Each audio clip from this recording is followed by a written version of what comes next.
Hey guys, what's up? I'm back and I have another video for you. For those who have not seen my channel, hi, my name's Danielle. And if you can't tell by the name of the channel, 100 Ghost Stories, this is a story where I like to talk about the paranormal, anything spooky, anything somewhat within that realm. And you will see a number that's higher than 1 somewhere in this video when I get started. That is because I am keeping a rolling total of every ghost story I tell. Once I get to 100 ghost stories, gonna do something cool. Haven't full on decided what, but I'm gonna try to make it awesome. Last week, I went on a trip, and I hadn't been on a trip in a while, so that was really cool. I had a lot of flight credits from 2020, so in February, my husband and I, we planned a trip where we'd just be flying domestically, and we saw that Massachusetts had a low COVID positivity rating. We figured it was a safe bet just to go to Massachusetts. So we did a couple nights in Salem, Massachusetts, and a couple nights in Boston.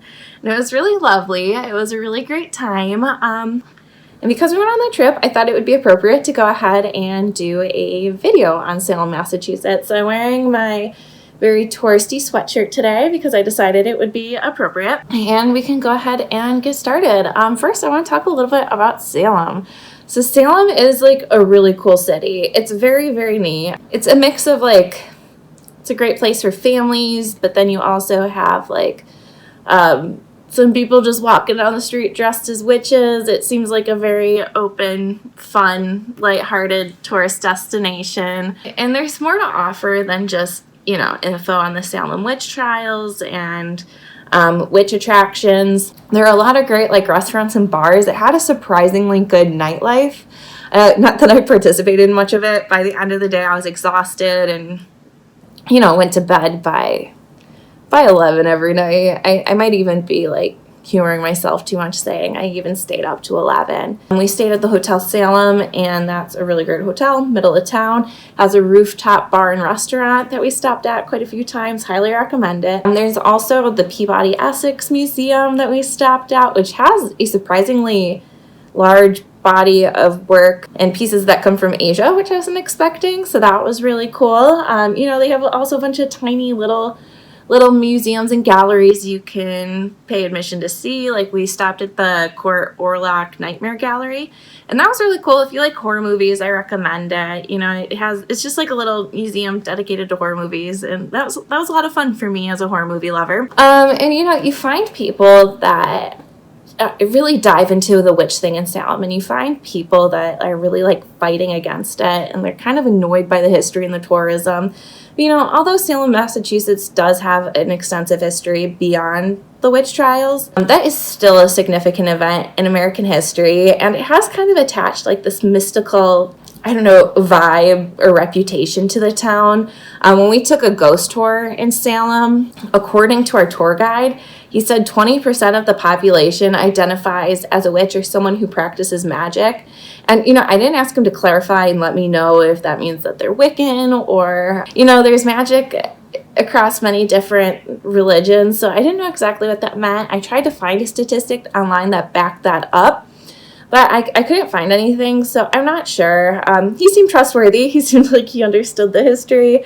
But I'm not sure exactly what that meant, and I wish that he clarified. I'm going to mention a couple stories and anecdotes that our tour guide mentioned to us because it was very interesting. He had a lot of interesting things to say. All right, so let's go ahead and dive into it, talk a little bit about Salem's history, talk about some of the haunted places that are notable around town.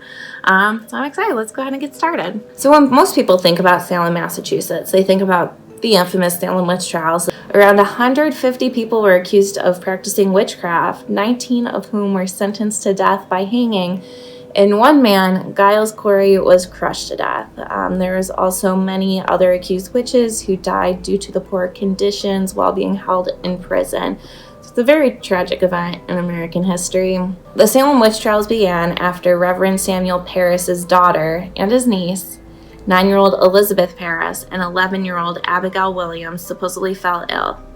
Their symptoms included making unusual noises, grabbing at their heads, and even hiding under furniture. The concerned parents concluded that the children's suffering was a result of witchcraft.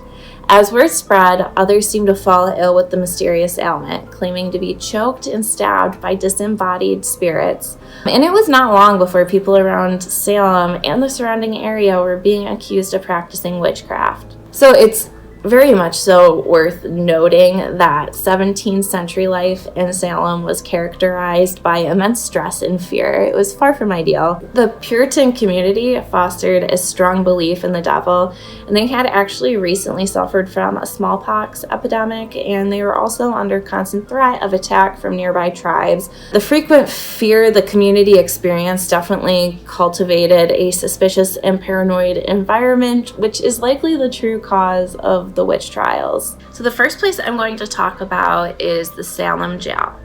So the Salem Jail in 1962 was located on what was referred to as Prison Lane, but is now known as St. Peter's Street. And the prison conditions were horrible. They were awful. The building had dirt floors. It smelled of feces and tobacco. It was infested with lice. And many of the cells were so small that the people in the cells were forced to stand their entire stay in the cell.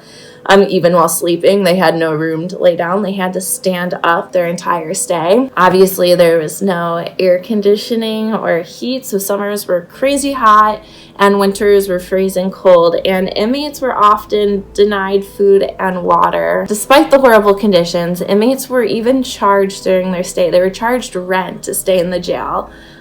Which is insane to stay in these terrible, terrible conditions. So you imagine that a lot of the inmates that may have died in the prison would be pretty pissed off. The jail was abandoned in 1813, and the current location of the Salem Jail is now an office building referred to as 4 Federal Street. I don't know if that's the official name. I tried to find an official name. I took a picture of the spot, and it just has a big sign that says 4 Federal Street on it. This office is said to be haunted by those who perished in the Salem Witch Jail. Apparently, it is rare for businesses to exceed their lease beyond 6 months, likely because it's a very spooky environment. Many people have reported cold drafts and being touched by unseen hands. So our tour guide let us know that he actually worked at this very office building before he got into the paranormal industry. He said that he was originally a skeptic. He didn't believe much in the paranormal. But then he started working at this building, and it sounds like he only worked with one other coworker most of the time. And he told us that, they'd often feel cold spots, they'd hear strange noises and footsteps when nobody else should be around. But he told one story that was especially scary that happened to his coworker. So apparently, his coworker, one day, she was at her desk and she stood up. And he said that she was just forced back down into her seat. And obviously she looked quite scared and was quite scared. And she got up again. And once again, she was forced back down into her seat.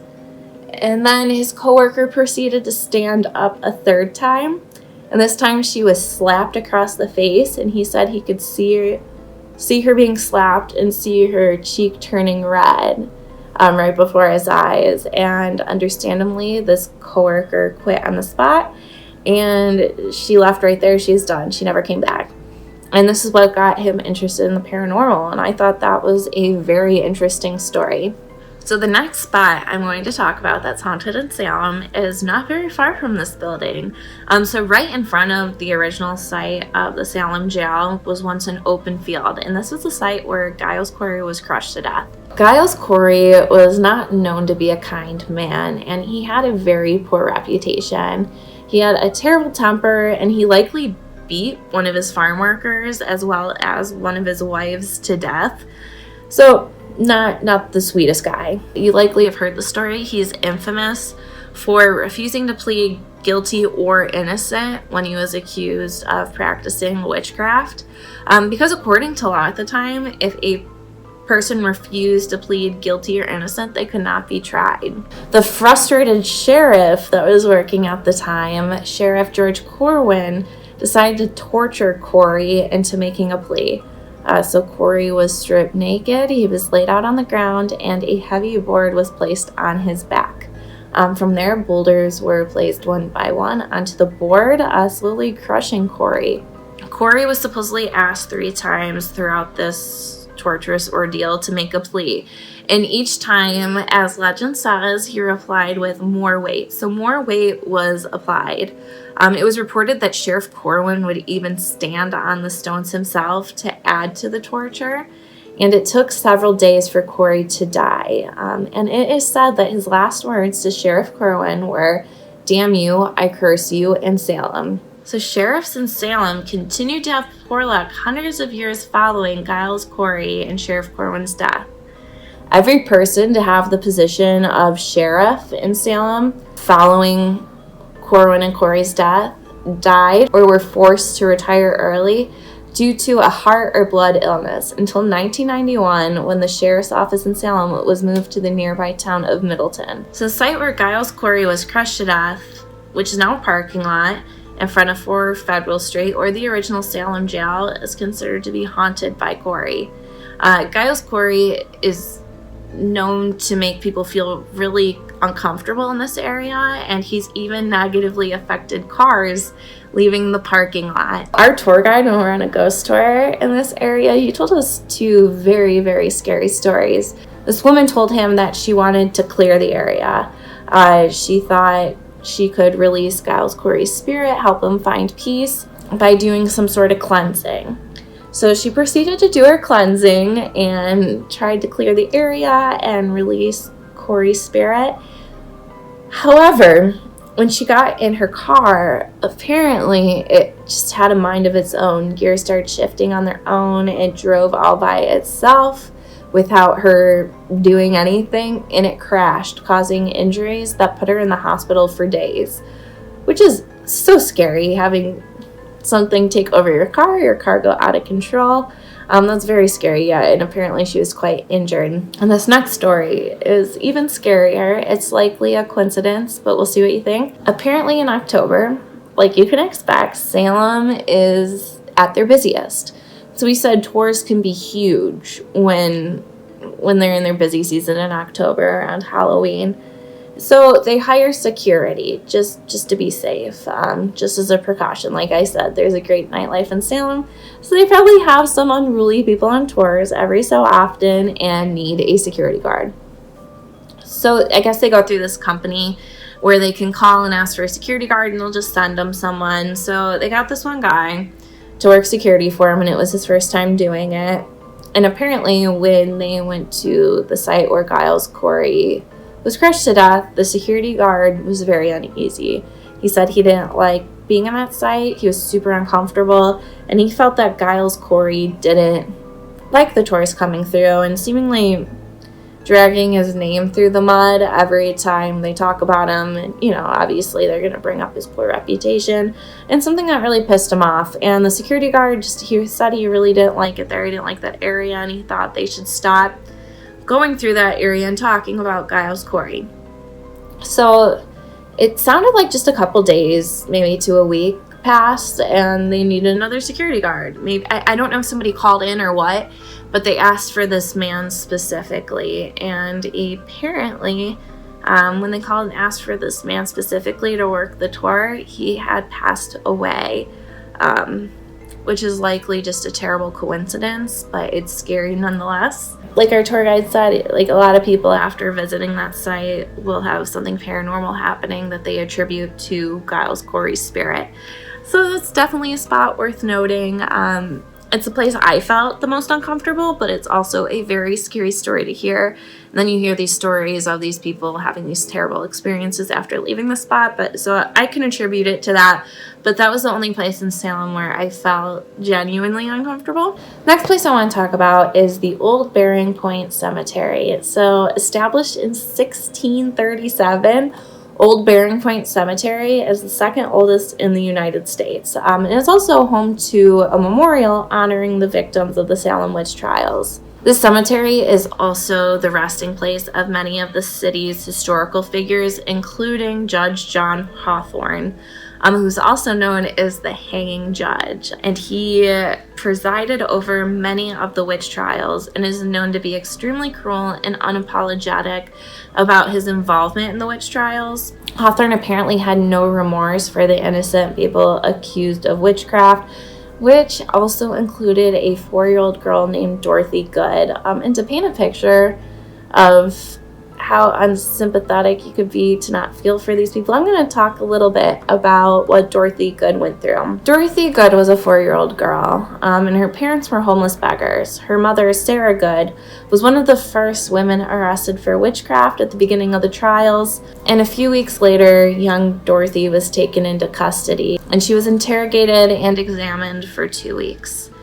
So this poor kid was hungry, she was cold, she was lonely, she didn't have her parents to comfort her, and she was exhausted. And she told those who were interrogating her what they wanted to hear, and told them that her mother was a witch who worshipped the devil and gave her a snake that bit her. Dorothy's mother was actually convicted of witchcraft based off of the child, or you could also say toddler's, testimony. Sarah Good was hung shortly after in July of 1692. So although Dorothy was never charged with a crime, she was actually held in jail until her homeless beggar father gathered the money to pay for her bail and board, because if you remember, these people had to pay rent or board to live in these terrible jails with terrible conditions. So once he gathered that money in December, oh hi Carol, who let you out?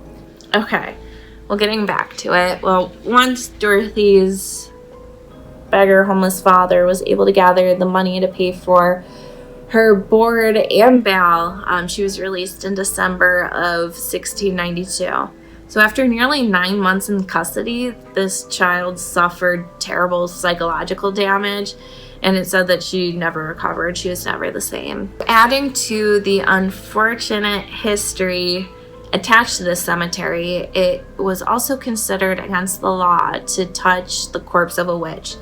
So the bodies of many of the victims of the witch trials were carelessly dumped around the grounds of Old Burying Point Cemetery and did not receive a proper burial. And it is said that the spirits of these victims appear at the cemetery, and there have been many reports of drops in temperature, strange voices, orbs of light, and apparitions at the cemetery.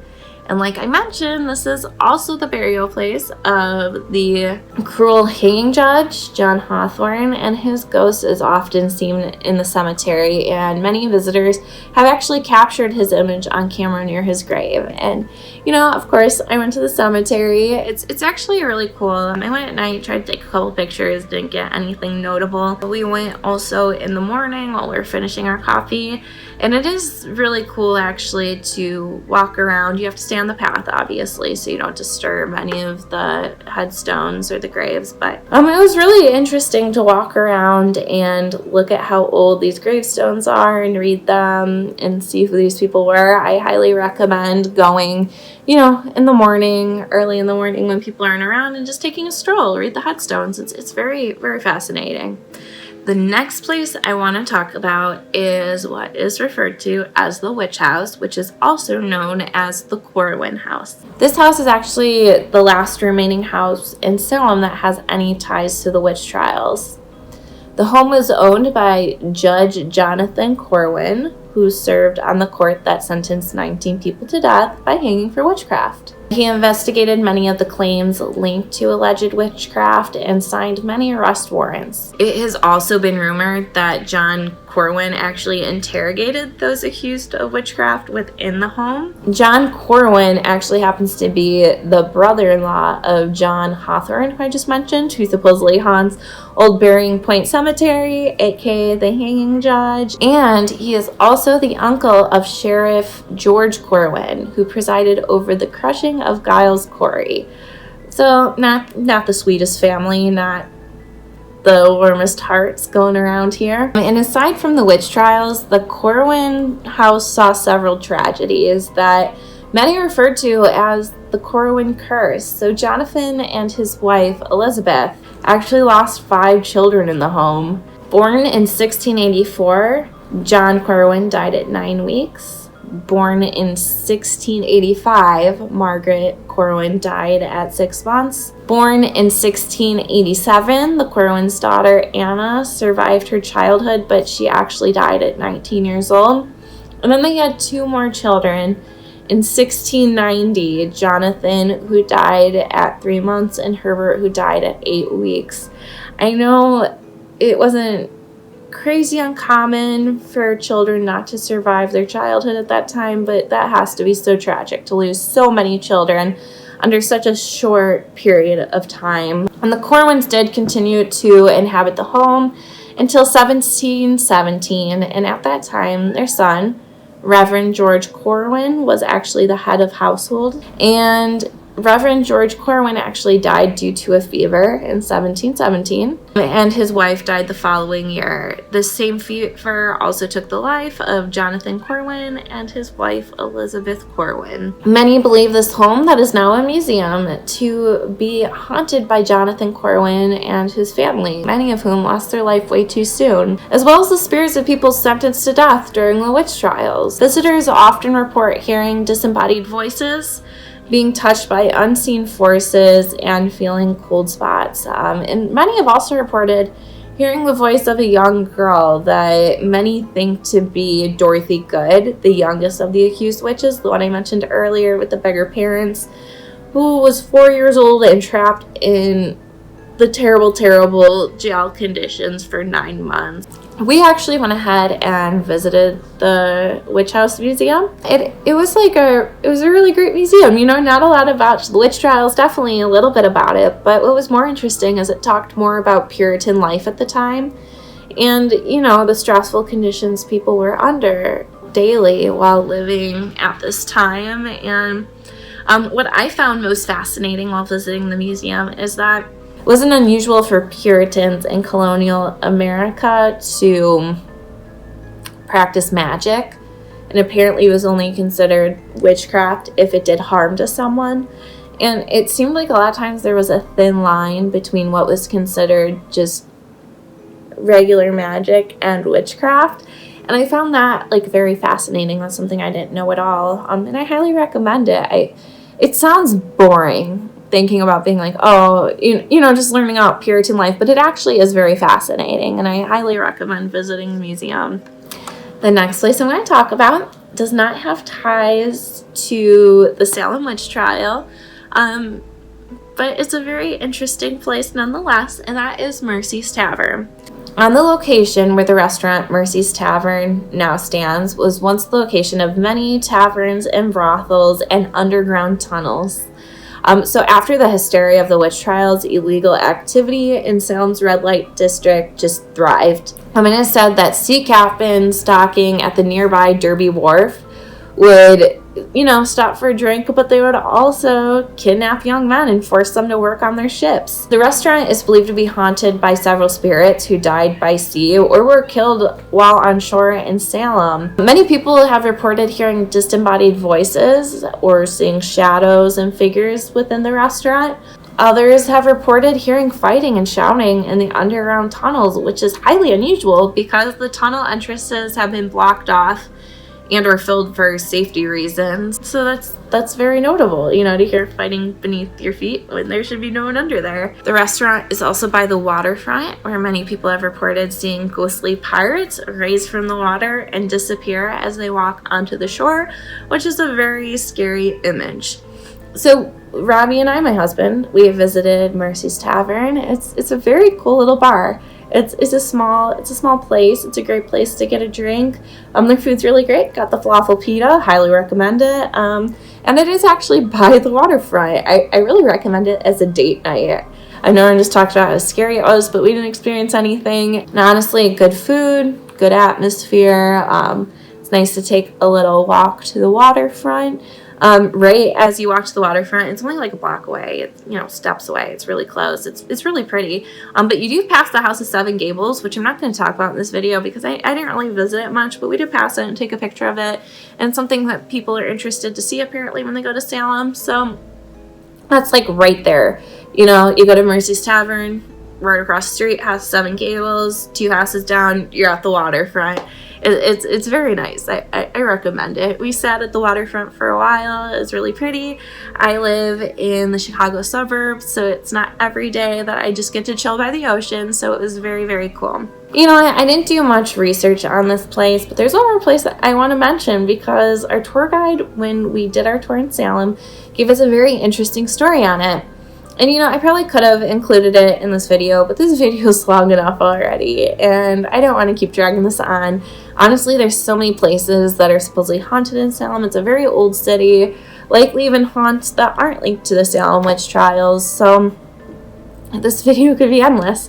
So it's just one more thing I'm going to mention, not well researched, but it's fine. But this pub that was once Murphy's Pub, it is now a Mexican restaurant called Casa Tequila. But what our tour guide told us is that while this place is being renovated, I'm not sure if it was when it was Mercy's Pub or when it was being transformed into Casa Tequila, the staff was getting things together. I don't know. It seemed like they're in the finishing stages of renovation, and they had some staff in-house getting some things together, and suddenly a casket with the body of a young boy fell out of the wall. And they all saw it. They were obviously all horrified, so they did the normal thing to do, and they called the police and said, hey, we all just saw a casket with the body of a young boy just fly out of the wall of a restaurant. You should probably get over here and check it out. And apparently once the police came, the wall was intact. Everything was fine.